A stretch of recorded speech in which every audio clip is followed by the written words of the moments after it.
வணக்கம். இன்னைக்கு நம்ம என்ன பார்க்க போறோம்னா, ஒரு சட்னி ரெசிபி தான் பார்க்க போறோம். நம்ம சேனல்ல நெறைய சட்னி சம்மந்தப்பட்ட ரெசிபீஸ் போஸ்ட் பண்ணியிருக்கோம்.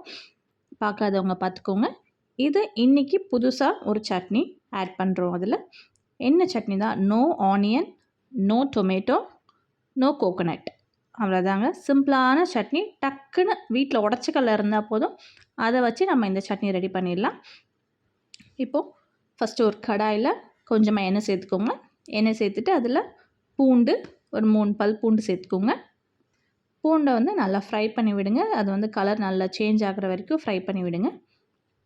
அடுத்து காஞ்ச மிளகாய், உங்கள் காரத்துக்கு ஏற்ற மாதிரி காஞ்ச மிளகாய் சேர்த்துக்கோங்க. எவ்வளோ சட்னி அரைக்க போகிறீங்களோ அதுக்கேற்ற மாதிரி காஞ்ச மிளகாய் சேர்த்துக்கலாம். நான் இன்றைக்கி 2 மிளகாய் சேர்த்துருக்கேன். அடுத்து 1 கப் உடச்ச கடலையும் ஒரு 2 மினிட்ஸ் இதிலே போட்டு நல்லா ஃப்ரை பண்ணி விட்டுருங்க. ஒரு 2 மினிட்ஸ் ஃப்ரை பண்ணால் போதும். இப்போது ஆறுனதும் அதை ஒரு மிக்ஸி ஜாருக்கு ட்ரான்ஸ்ஃபர் பண்ணிக்கோங்க. உடச்ச கடலை, பூண்டு, காஞ்ச மிளகாய் இது எல்லாத்தையும் நல்லா வதக்கிட்டு அதை ஒரு மிக்ஸி ஜாருக்கு ட்ரான்ஸ்ஃபர் பண்ணிவிட்டு இதில் கொஞ்சமாக ஒரு கொட்டை அளவுக்கு புளி சேர்த்துக்கோங்க. இது எல்லாமே நீங்கள் எந்த அளவுக்கு குவான்டிட்டி எடுக்கிறீங்களோ அந்த அளவுக்கு எல்லாமே கொஞ்சம் எக்ஸ்ட்ரா சேர்த்துக்கோங்க. அடுத்து உப்பு தேவையான அளவுக்கு உப்பு சேர்த்துட்டு நம்ம மிக்ஸி ஜாரை தண்ணி ஊற்ற வேண்டாம்.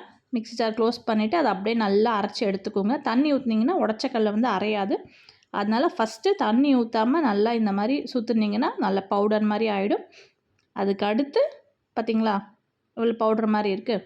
இதுக்கு அடுத்து நம்ம இதில் கொஞ்சமாக தண்ணி சேர்த்துட்டு அதுக்கப்புறம் திருப்பி அரைச்சி எடுத்திங்கன்னா சூப்பராக சட்னி ரெடி ஆயிடும். இப்போ பாருங்கள் பார்த்திங்களா ஃபஸ்ட்டு அப்படியே அரைச்சாச்சு. அடுத்து தண்ணி சேர்த்து அப்போ அரைச்சி எடுத்தாச்சு.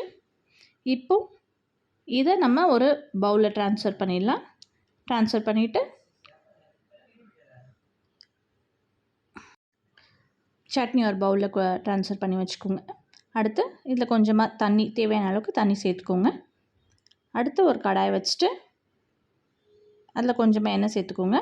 எண்ணெய் காஞ்சதும் அதில் கடுகு 1/2 ஸ்பூன் அளவுக்கு கடுகு சேர்த்துக்கோங்க. கடுகு பொரிஞ்சதும் அடுத்து உளுந்து 1 ஸ்பூன் அளவுக்கு உளுந்து சேர்த்துக்கோங்க. உளுந்து நல்ல கலர் சேஞ்ச் ஆகணும். ப்ரௌன் லைட்டாக கோல்டன் ப்ரௌன் கலரில் ஆகணும்.